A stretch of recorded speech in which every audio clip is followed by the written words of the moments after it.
Socks off. 10 toes down to the ground right now. Right now? Right now. Think I finally figured out who I am, what my style, but I'll keep my soul to the ground, thinking up. Hi guys, welcome to another episode of Chef Life by Cottage Foods. I'm here today with Mark at the Owl in Leeds. Hi Mark. Hi, how you doing? You alright? Good, yeah, good. So yeah, just we've been working with you now probably, just over a year?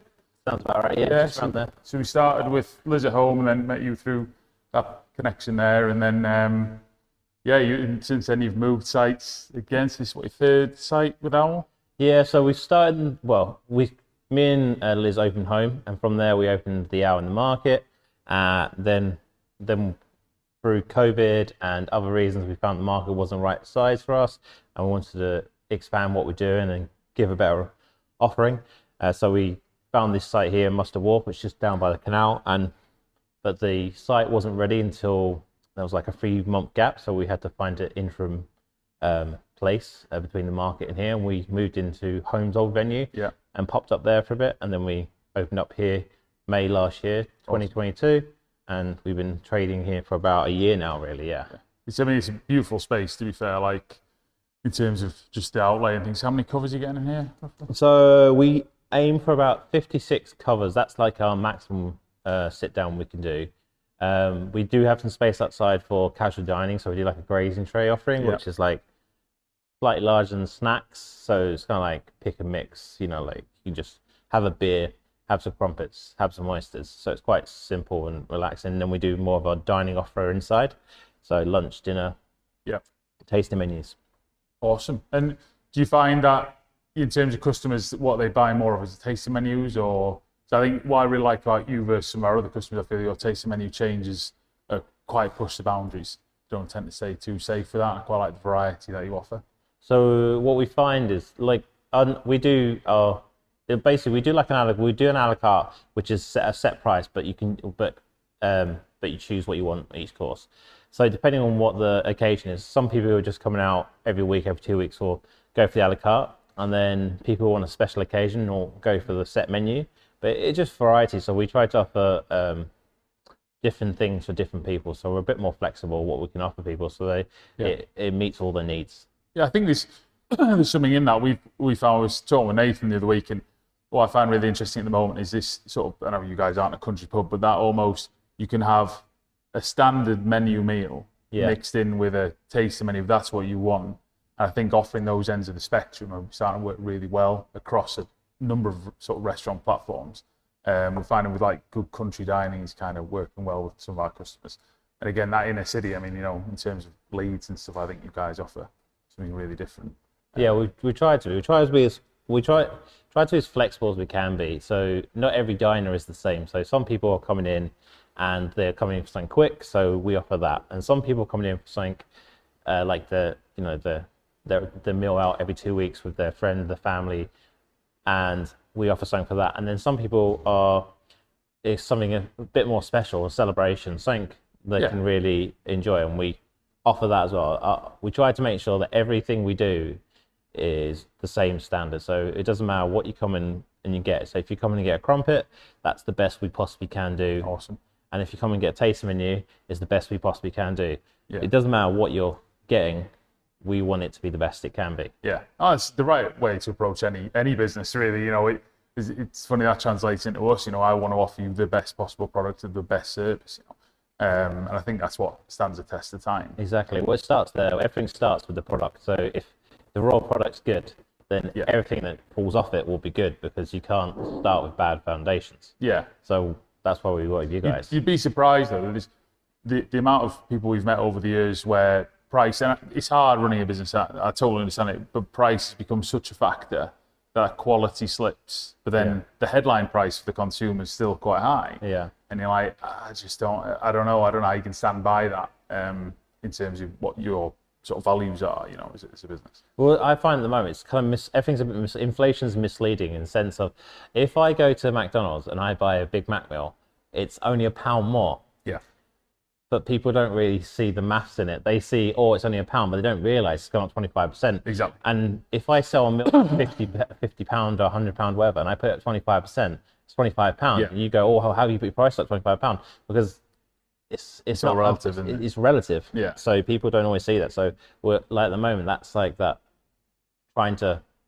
I think that's quite interesting because my background's food manufacture. I work for a number of brands going into more FMCG, sort of Tesco, Asda and stuff. And it was always interesting when the horse gate thing happened. I felt the consumers were so shocked. And I'm like, well, you're expecting to buy 8 beef burgers for less than a quid. You know, the farmer's got to make money, Tesco got to make their money. You know, everyone's got to earn, and the cow needs to be raised and all this stuff. Yeah. And I think there's a real disconnect. And I don't think that's ever changed between what the work you guys put in the kitchen and the quality of ingredients that you're using and the price to run the business and for them to have that experience, you know what I mean? Whereas Mackey's, like you say, it's all relative because it's low end, high price increase doesn't. People don't really understand, like England as a country don't understand food. We're terrible with food in the sense of, like, if you go to France or go to Italy or go to these places, they have farmers markets and they go and buy something and they understand that there's a lot of effort got into that and they want to use the best stuff. But you know, you go to Morrison's, Tesco's or whatever, and you want a chicken breast for the lowest possible price. Yeah. But you don't realize the thing that goes into it isn't great because everything's relative. You don't put any investment into something, then you won't get anything out of it. So if you put the minimum amount of money into food, then the end result will be minimal as well. Yeah. No. But people don't really see that, and they should.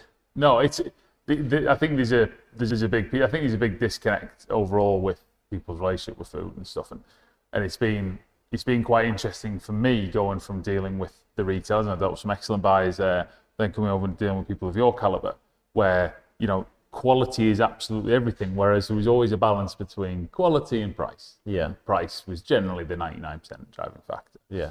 And you know, that really sort of ignites passion, especially with what we do. So, but I've jumped ahead quite a bit. So, do you want to tell people where you've kind of come from, how you've got here, and? Yeah. So I started out at school, decided I wanted to be a chef. So I went to work. So I went to college at Thanet College, which was one of the best colleges down south. Yeah. And then from there, I went and did some work experience off my own back at Le Gavroche and Waterside Inn. Nice. Both of those. So, and then from that, I got offered a job in London at Le Gavroche. I worked there for a bit, and then I came back to work in Kent, around Kent. So I worked at a few places around Kent. You know, Rosettes, Ambition. It's a good scene down there as well, isn't it? Like, yeah, it was all right. It's all right. It's getting a lot better. It was okay, but then it's getting a lot better. It's weird, like where I'm from. There's a lot of chain places, so it's that whole Green King and all that so it's not always the best places. You have to go, like where I'm from, Maidstone. It's like there's this town, and then around the town areas there's more independent places that offer better options. So yeah, there's less good places down in Kent, but you have to look a lot harder to find them. Yeah. But there are good places, so you should be clever with that. And then from there, I got offered to work with someone I worked for to open a restaurant and hotels and rooms in Cyprus. So I worked there for a couple of years. Wow. Yeah. So I lived there for 2 years, and then came back and just went up north.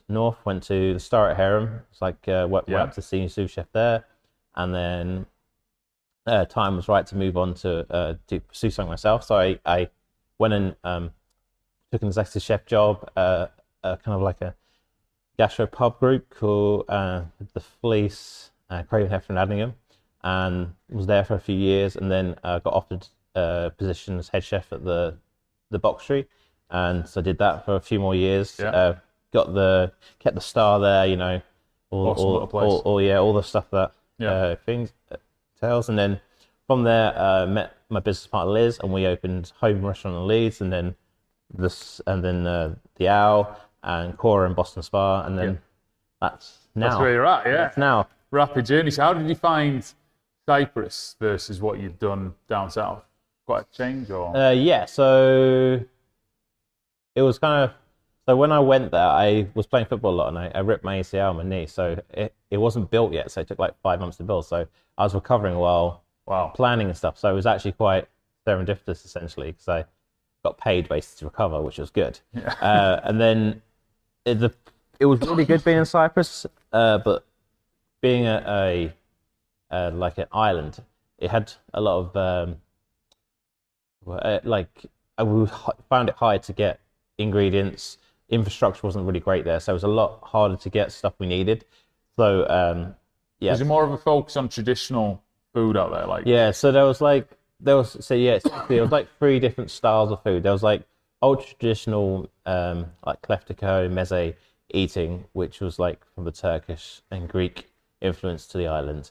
And then there was a real kind of Western influence food, so like a really like the hotels are really Western and kind of high end, but with a really high price point.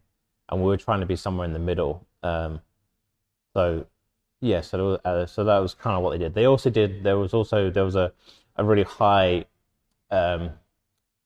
like it's the best way to explain. It's kind of like a chain restaurant style of food where it's more for tourists. So it's like it's really simple, and like it's just steak and chips and your other stuff, accessible stuff. So there was like kind of three kind of styles of food. Something really traditional, something really Western, like high end, and something that kind of was like kind of more like a version of a chain restaurant. So, and did you find so we were sort of one of the big catalysts for us changing our range and sort of moving a bit more. And I worked with a really cool chef called Thomas Labaski, who's a Greek chap, works in Wakefield. He's gone back to Greece now, unfortunately, but he really opened my eyes to a lot of their cuisine. Yeah, it's my favourite place to travel now to eat, to be honest. But I really like their food, their traditional food, and all that behind it. And again, going back to what we were saying earlier around that quality of ingredient, I have faith almost without seeing who the restaurants purchased off that it's legit gear. They'll know the farm, they'll know the dairy, whatever. And I kind of fell in love with Greek food from meeting Thomas. But would you say, have you taken anything from that time and sort of brought it with you? Yeah. So the raw ingredient, simple flavors around those ingredients is something they really like to do. You had to be really local with your farmers and your suppliers because there wasn't a supply chain. Yeah. So you had to do it. So using local suppliers, working with what's available to you around you is basically kind of our key things we do. So I'd say, that's mainly kind of things I took from it. Yeah, interesting. And would you, from that experience, would you travel again to chef or? I mean, I probably can't now because I'm kind of in a position in life where I've got some things hold me here. But if I had my time again, I'd do it again. It was interesting. It was great. I mean, the worst thing about it was the bit beforehand when you're thinking about all the things that can go right and can't go right, and it's like holding you back. But then as soon as you take your foot on the first foot on the plane and you're out there, you think to yourself, why did I ever think about this stuff? It's so easy and simple. Yeah, it'll be fine. It's interesting. One of my best friends, Justin, he lives in Texas now, but he lived with me for a bit. He's a flatmate. Broke up with his girlfriend. Got offered a job through a friend out in Germany. Spoke 2 words in German. He was like, "Fuck it." And similar to you, he's quite intrepid about it. But then, got there. Lived out in Germany for 2 years. Now he lives in New York, Texas. Like, he's travelled all over. I'm like, that's awesome because you remember him being so nervy with it, but he just figured it out. It's so easy. It's like you just think, why would I ever think about this? It's easy. Yeah, and it's just one of those. But it's really interesting looking from a different angle that work with Woodall Spa, Shane up there, great lady. She's Chinese. Her story was she went China to Australia, and that's a massive language barrier. Yeah. And then from Australia to Leeds, basically. Yeah. And she was saying, in Australia it was very much French-based cooking. Yeah. So a lot of lingo was in French, so she was trying to learn English and then French and then implement that in her work. And she was like, that was a bit of a head fuck. I'm like, that's the real testament. And I suppose similar to yourself, like, I imagine they're not speaking English in the kitchens, you're having to figure out Greek and... Yeah, well, it definitely was like that. The side I was on was the Turkish side, so it was Turkish. But because, like I said, the Cyprus is an island, like a Mediterranean island, and it's, they say Yavash, which is slowly, which everything they do is slowly. Their cousins in the council and someone else who's a family is doing something else, and you have to get this permission to do that and that permission to do that, and they can't. And the other thing as well is because it's so hot during the day, they can't work from 11 to about 5 at night, so they have to stop for 6 hours because, 40-degree plus weather, you can Yeah. seriously you'll die. dehydrate and have problems. So everything was slow. So I had like 5-6 months of just basically planning. So I got to learn the language and Awesome.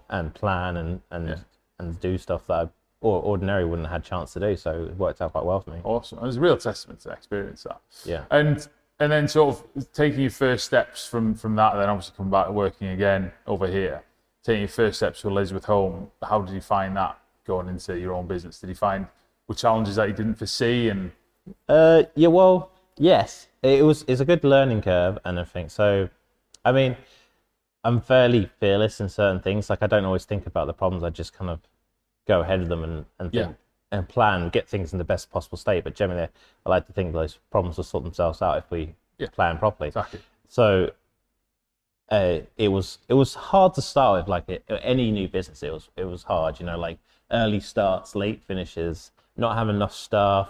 You know, being in a new place. How do you recruit? How do you attract the level of staff you want for the ambition of what you're doing? So we had that, and then we're also learning on the job what we want to do. You know, you're a chef, and then when you open a restaurant, you're not just a chef, you're a restaurateur, which means you need to learn how the front of house works, marketing works, finances, recruitment, and you go from knowing 15-20% to having to know another 100%, and how do you get to that point? So it's a lot of trial and error.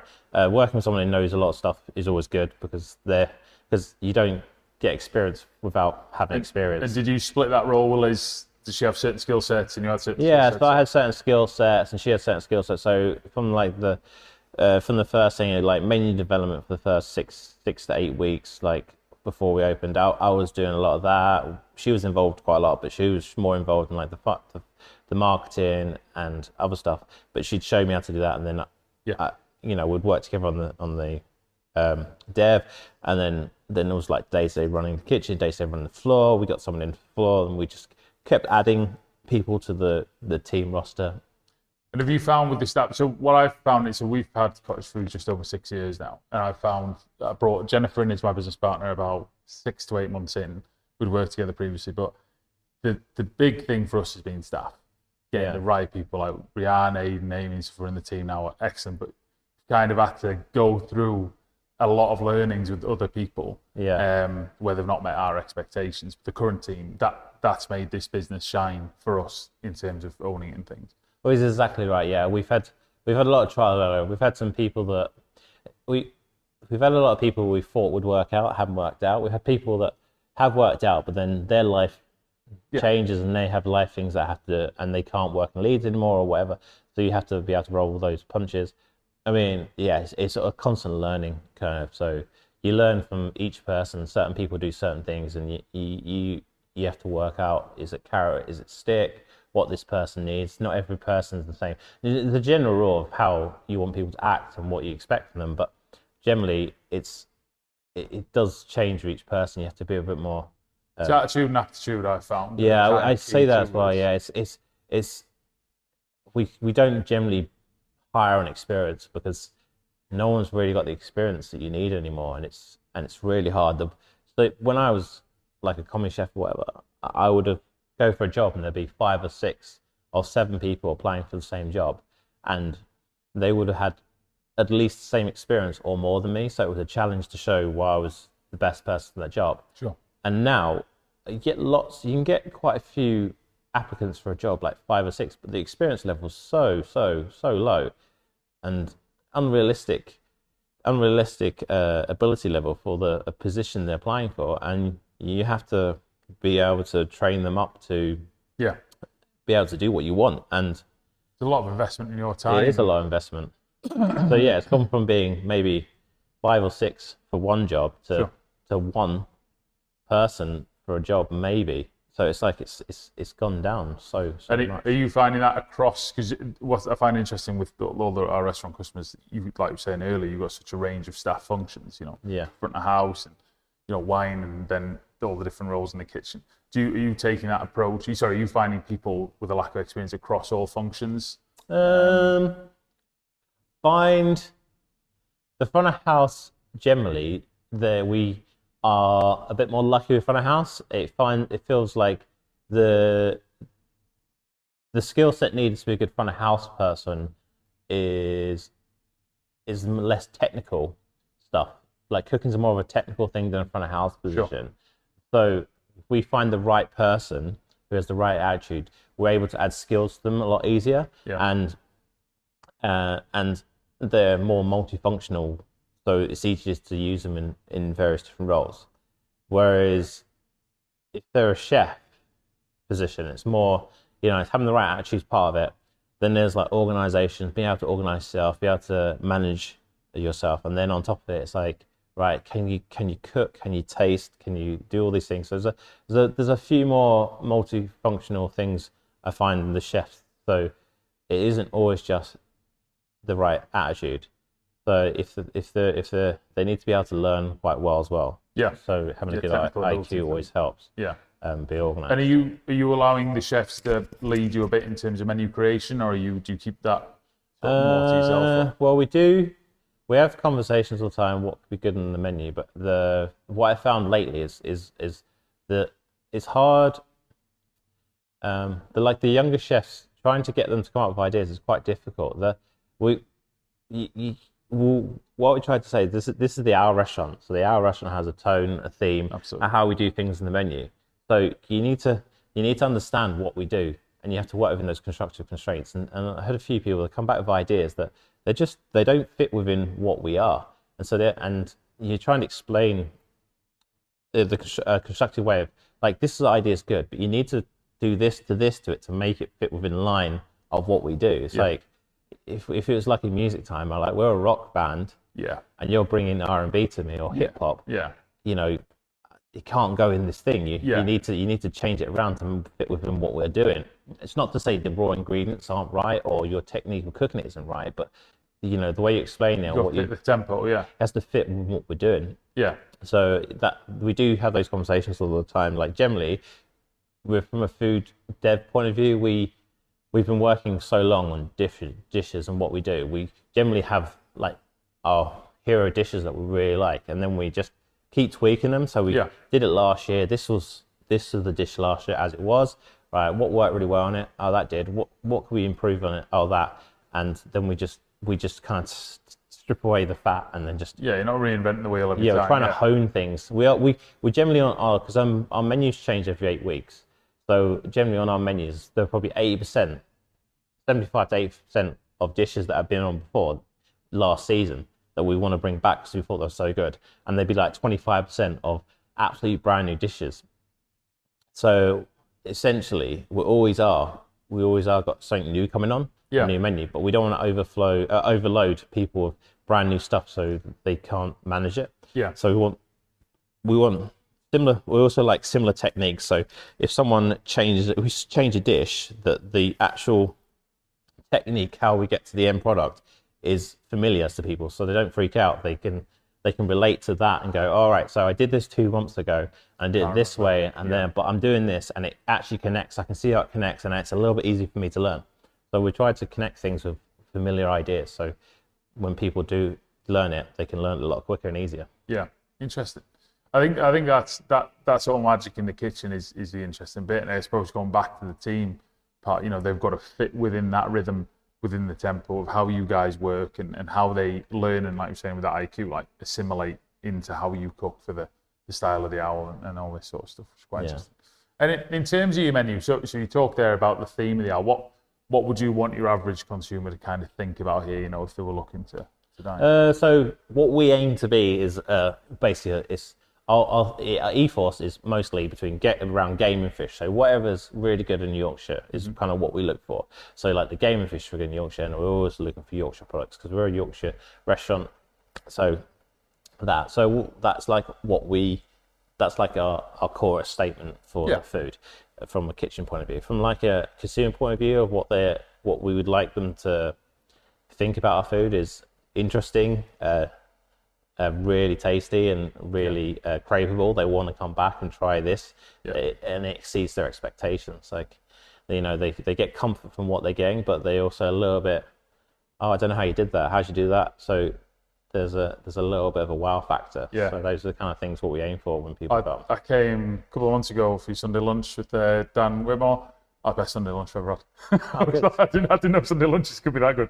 It was great. It was really good. But I kind of like the vibe here suits what I want from a restaurant as well. It's just where your settings and interior and stuff. And yeah, we try to be comfortable and comfortable and cool. Really, it's kind of like it's quite stripped back and like kind of industrially cool because this area. But we're trying to make it as comfortable as possible, so you don't come in, you feel stiff, you feel uncomfortable. We want people to come in and feel like they can relax and enjoy it. Because if you relax, you will enjoy something more. Absolutely, yeah. And the service was great. It was testament. There was nothing that I could have knocked at all. It was really good. But I suppose interesting a bit like in my business, trying to get everything right in terms of what you guys think of the brand and stuff and the service and everything. What I find must be quite a head fuck for you is not just do you have to worry about the quality of the dish in the kitchen, you got to worry about staff in here, the customer experience in here. Like, do they think it's cool? And it's weird, isn't it? It's how it works is weird. So, for instance, a guest can be in here and we can be running around like absolute idiots in the back or in the front. And we can feel like, it's not going right. It's just not right, working well tonight. And then tables could be like, it's the best ever. Food was great, or I really enjoyed it. But you just don't feel it. Like you don't feel that. It's weird. So it's like the same thing. It's like somehow you can get TripAdvisors and you can have 10 5 out of 10s. 5 out of 5. Sorry. Yeah. And then there's one star, 1 2-star, and that can just ruin your week. But you've had 10 reviews that are like perfect. How does that happen? But it's you tell yourself this all the time, like don't worry about you're doing things right or whatever. But it just affects everyone. Like it is weird. Like you would have thought like you just go, all right, so it's 99% great, 1% not great. Someone thinks it's not for them, right? I'm happy with that. But you just focus on the 1%. But it's weird. I think that's the curse of having your own business though, because we service 200 customers, no more than that actually, 300 customers twice a week, give or take. But I'll have say you were like, the driver was a dick, or this was wrong, that will ruin my week. Yeah. But then I think it's because I want everyone who deals with us to think we're cool as fuck and we get it right. And in my head, I'm always you want it to get out. right every single time, but reality is you're never going to get it right every single time. You're in a service-based industry. It's like here, right? I could deliver the perfect thing for me every single time, but someone may want their steak cooked well done or whatever, and because we've done it perfectly for us, it's not perfect for them. Yeah, and you can't. But that goes back to what we were originally talking about there. I think that's mindset. So what I've learned in dealing with people like yourself is I've learned to go, it's not what I like. It's what you guys like, and I'm going to enjoy what you guys like. And I think that's a way to approach more interesting dining. Yeah. If I want it how I want it, I'm going to go Mackie D's or I'm going to go Five Guys. But if I want an experience, then you just got to relinquish control. I'm not going to tell the pilot how to fly the plane. So I think if you take that mindset to sort of higher end dining, I think you'll have a great night. That to me is you just go relax and just enjoy it. Yeah. I mean, you have to be realistic with what you're going to. Like if I go to McDonald's, I know what I'm getting. If I go to Mount Pine, I know what I'm getting. If I go to a 3-star, I know what I'm getting. And like I have levels of expectations for those places. There shouldn't be one level of expectation that fulfills every single thing. That's just unrealistic. But your levels of expectation of what you're receiving would change with what you're receiving. Because that's how it works. Yeah, exactly. But this is it though. It's like the Sunday lunch analogy for me is great because like I say, one of the best Sunday lunches I've ever had here. But prior to that, my mum's Sunday lunch is the best ever, and you're not going to cook the roasties like this. So why have an expectation? It's you've got to allow that you guys know what you're doing. You've done it for years, and you're pushing the boundaries. And I think that to me is the enjoyment out of being in nice places. And so where do you see the sort of menu going? You got anything that you've been working on that you're trying to push, or? So our menu format base is staying the same. We're happy with what we are doing. We're always looking for new ingredients, new propositions, new wines, new suppliers, new pairings. So don't see us really change anything too much. So like we've changed our menu around slightly in the sense of before. So like weekdays we're doing a more a la carte based menu, so you can choose whatever you want. with set menus attached to it, and then we do special events. But from a point, I mean, we've just got our charcuterie offering just up and going a lot better again. Yeah. So we're working close with our butcher R&J, and we're getting a lot of salt aged meats, and then we send it back to get minced with our flavorings, and we get really nice chorizos. We're on chorizos now. We've got a really good chorizo offering. The charcuterie's got a load of spec and other things we're working on.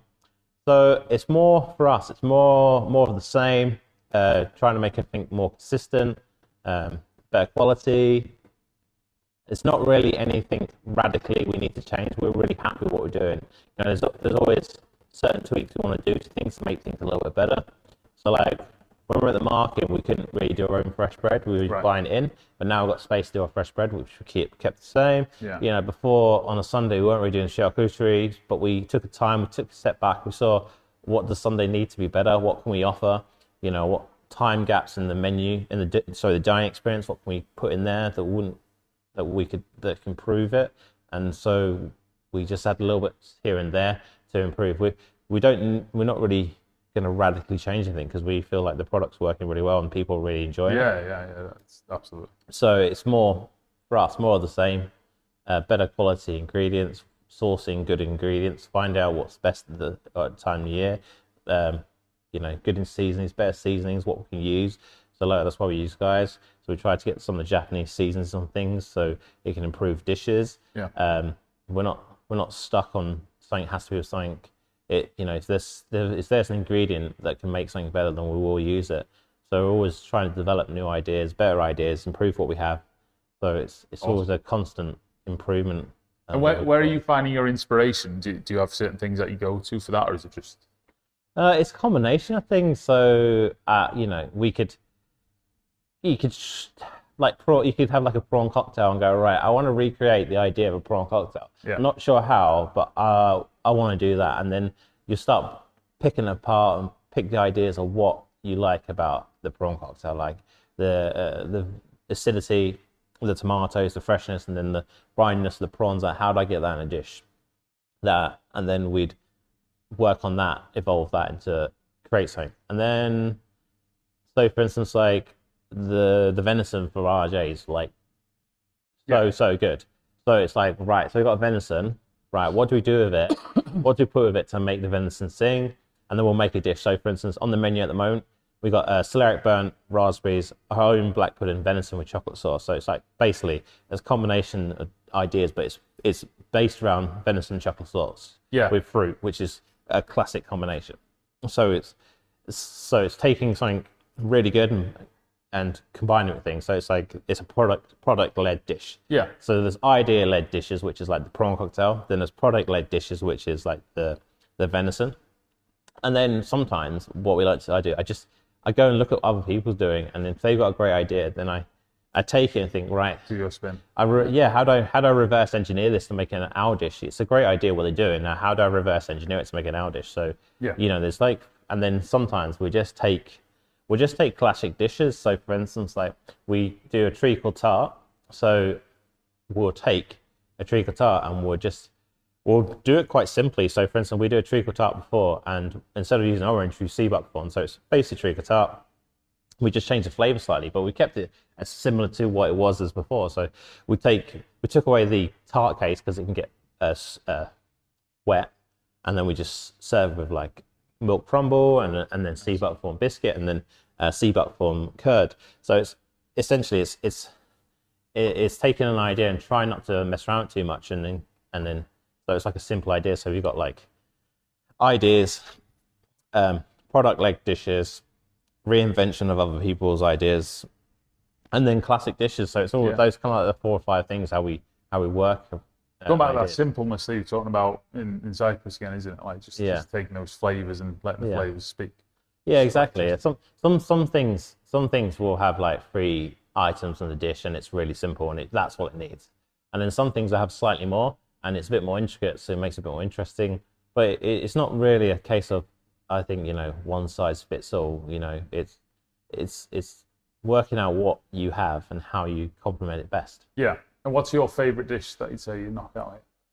I mean, The dish that we always seem to get like the most amount of confidence on, I don't know why, but it's we do like a sourdough crumpet with cottage puree and wild boar jam. People just seem to go crazy for it. Yeah. We literally had it on when we first opened the market. It's off. It's not on the. We used to just do it for the snacks for everyone and on the grazing tray. It's now solely on the grazing tray, so you'd have to buy a grazing tray to try it. But yeah, so Awesome.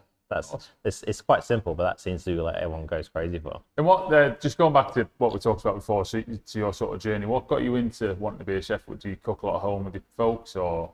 Yeah, so when I was younger, my mum used to work a lot, and then I would spend time by my grand's house, and then she would be like, "Oh, let's cook some stuff." So I'd basically cook a lot of food, my gran, and she kind of got me into it, and I was like, enjoyed it. So. And do you take any of those recipes from your childhood? Do you try and reinvent those a little bit, or do spins? Or do you think that influences anything as you go forward, or? I don't think so, because a lot of the food we did was really comfort food. So that's kind of how she cooked. So she's a bit older, and she just like cooked comfort food. So she'd be like doing Rice Krispie cakes, or she did call it cheese and potato pie, but basically she basically put like layers of cheese and mash and like, bake it. Brilliant. I mean, it tastes really good because it's cheese and potato, but it wasn't a pie. Yeah. But that's the sort of thing she's doing. So she wasn't really like the best cook in the sense of technically, but she was just really good, and she was really got you the nice. passion for it. Awesome. Awesome. That's cool, man. No, I find it interesting to see whether like people's influences, I think, are interesting as to how they're, because in a weird way, if I step back from that, I find chefing quite a strange job, because you've got so many levels to it. You've got Bob who just wants to work in a pub and knock out whatever brewer's vet is knocking out, which I imagine is a lot of microwave thing in play type thing. You got the dudes at Mackey's, and then you go for all the way through to like your level and like Lisa and Swartwood's level, and I'm like, the passion meter is so. Whereas working in an office, that kind of thing is working in an office. Like, yeah, I get what you're saying. It's weird. I attune it to like being an athlete. Like, it's weird. It's like you train every single day, you perform every single day, and you're trying to find like 1% gains and 2% gains, and how do you make it better? Like, and then you've got performance every single day, and expectation is like pressure. Like someone comes into the restaurant and they expect a good meal, and the pressure of delivering, and the pressure of it's all down to training, though, isn't it? A bit like exactly. So it feels a bit like it relates more to like being an athlete or somehow, that you're literally having to perform and train. That's a good way to put it. Expectation of it. I find the spectrum so vast versus any other job I've sort of seen in terms of level of give a fuck as well. It's so strange. But then equally, I find in my side of the restaurant trade, in terms of supplies, what I'm drawn more to supplying people like yourself and Liz and things. But then it's, how do you make money at that? How do you just keep focused on those ingredients? Whereas actually the money is me finding a Green King pub and knocking out all the baguettes. In terms of volume, but that does absolutely nothing for me. Well, the thing is though, it's like everything. It's like 80%, 20%, isn't it? Absolutely. You have to love, people who are naive think they have to love their job 100%, and in a perfect world, I'd love that. Yeah. But there's always things that you have to do to compromise what you're doing to pay for the bigger thing. So we have people come in, they drink, and they just order oysters or whatever, and we just say, yeah, that's fine. But like, it's not what you want to do. Yeah, exactly. Yeah, you want to offer them the best version of what you do and the most expansive. So sometimes you have to do it to pay for the bit that you really want to do. No, it's a good way to look at it. And have you found the booze thing, was that quite new for you, like moving into wines and understanding all that, or? Yes and no. We had a focus on it since we opened home. We always feel like this is a food and wine led business. We want to do wine pairings. At home we just did tasting menus. It was like, it's going to be a tasting menu and it's going to be paired with wine, and that's what we're going to do. And then we opened the market, and we were like, all right, we're going to do ales, and it's going to be like choose what you want, and come in and you can have anything. What we found with that was that the problem with that is people weren't really up to speed. Like, it was just about happening down at Borough Market, where people go to the markets and they go and get some cool food and cool drinks and whatever, and they understood it, you know. But up in Leeds, they weren't quite up on it yet, and so it was like, oh, my table's a bit close. Or why do I have to get off my table? Or why I don't want to sit at the bar. I want to sit here. You know, like there was a lot of like, oh, the walls are made of wood. Why are you in the market and all this? And it's like, and for us, for us, it was a really cool venue, really cool food and all this. But a lot of people came in that it took a while to educate them that it is cool. So what happened was basically, so we were doing the beer and then the food, and then we were like, all right, we want to add a few more wines, so we did a more expansive wine list to go along with food alongside the beer. And then COVID happened, and it was like, all right, so we're gonna have to reassess what we do here. Sure. So we did our home boxes, and that was really good for us. So it gave us a revenue stream, which was like tick. We need that to survive. But then it was the secondary benefit was the fact that it was just advertising us to everywhere. Yeah. So we were selling like, I don't know, like 200 boxes a week, and we had we had two different kinds of boxes. We had like our premium box at like £100, and then like our everyday box, and people were buying them every week. And then we had deliveries to DPD, so it was going from, you know, Scotland all the way down. So we had that, so it was great advertising. So then during lockdown, we had time to like reassess, like what do we do? And then we basically knew that we wouldn't be able to have as many drinkers in because of the rules. So we just kind of stripped back our beer offering at the Owl on the Market, and then we started replacing a bit more wine. And then when this place came up, we assessed it again. It's like, well, you know, we're going to use Australia because they're our brand ambassador. We're brand ambassadors of them, and we believe in what they do. But we were using Northern Monk at the market, and unfortunately, I was like, well, what's the point of us selling Northern Monk when Northern Monk refectory is 200 meters away? It's like, it's just not worth it. So we just added a few more wines. So we already work with really good wine suppliers at home and here. So we use a lot of really local stuff. So we use this company called Vince Ramos that are based in Leeds. They're biodynamic. We use them for basically for all the time we've been trading, and they're really good. And then we just added a few more people to them. So like another brand we use a lot of is Gooseborn, which is an English-based sparkling. So we just started adding to the collection. Has that been quite a journey for you? Were you quite interested in wine when you got into chefing, or is that just been an add-on that you've had to like figure out and learn? Yeah, it's kind of an add-on there. I generally didn't drink too much wine when I was younger, but you know, it's like everything. It's like blue cheese. You know, first time you have it, you know, like I don't like this, but then you start acquiring a taste for it. So the same with the wine. I wasn't too into it, but then as it became part and parcel of what we're doing and more. Go down the rabbit hole. Yeah, I'm like, I need to know what we're selling. I need to know what we're doing. So even if I'm not the biggest expert on it, I need to know that things are being done the way I want it to, and that we understand exactly what we're doing. So you have to have a level of knowledge that you basically know kind of what you're doing. Again, it's just like going back to that, you know, managing front of house. Again, that's just another portion of managing things, and you need to be an expert on, I suppose, and stuff. It's quite inspiring to sort of keep all that orchestra going. Across all. I mean, like I said, we hire really good people, so we're really happy with our front of house team. I'm really happy with our kitchen team. But at the end of the day, you know, you still, as much as you trust people, you still need to know it.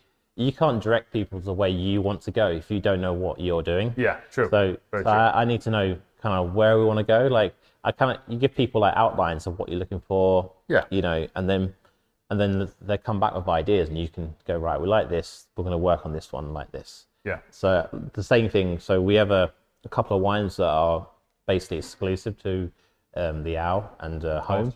So we work with Vince Ramos, and they give us a standard Riesling. It's like, I think it's only like 2 places in England that have it, and then we're basically to them. Awesome. And so I'm like, all right, seeing this online, this wine, and it went with this, and it's really good. If you've got anything similar, like, and he's like, oh yeah, I got this and this. I'll bring you a sample and we can try it. And then we did, and I'm like, oh, that's great. So we go from there. So sometimes I may not be the biggest expert on things, but if these things I like, and I'm like, I kind of want to do this, and then we have experts around us. So like the Robert Vince is like an expert, and he can help us. That's the key though. Like I find that not having people around that. Yeah. It's taken me a stupid amount of time to figure that out because I'm a bit dumb, but actually they're invaluable, you know, for different things. Like if you came to me and asked me something about like MSG type ingredients, I know jack shit about gastronomy. I'm halfway through a book on it, but I've got a guy who's really good that I go to and go, okay, Mark's asked me for X, and he'll recommend. So I don't like a complete dummy. But then we try and be honest with that as well. I'm like, I don't really know what I'm talking about with this. I think that helps. But yeah, it's that expert thing, I think, helps. Yeah, you can't be. I don't think you can be expert at everything because it's really hard. But you want to be expert in the things you do, but you also need a little base bit of knowledge on the things you're not expert in, so you're able to direct and help. Absolutely. Get where you want. And are you finding customer-wise, do you get a lot of returning business here? Yeah, I mean, from the start, when we from home until now, our return business is really high. Like we think champion customers are essential to every business. So we think, we will make sure that we go above and beyond expectation of people to come. If you've been here before, we're always looking to offer them something back. Like we do guinea pig nights and whatever, and it's like you're going to get the first refusal on that.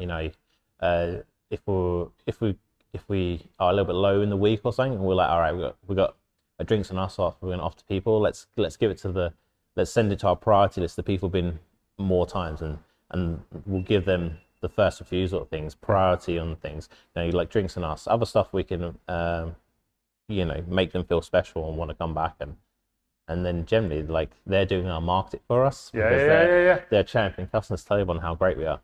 So it's been something we've been like really worked on from the get-go. Awesome. How to get champion customers and how to keep them. Yeah.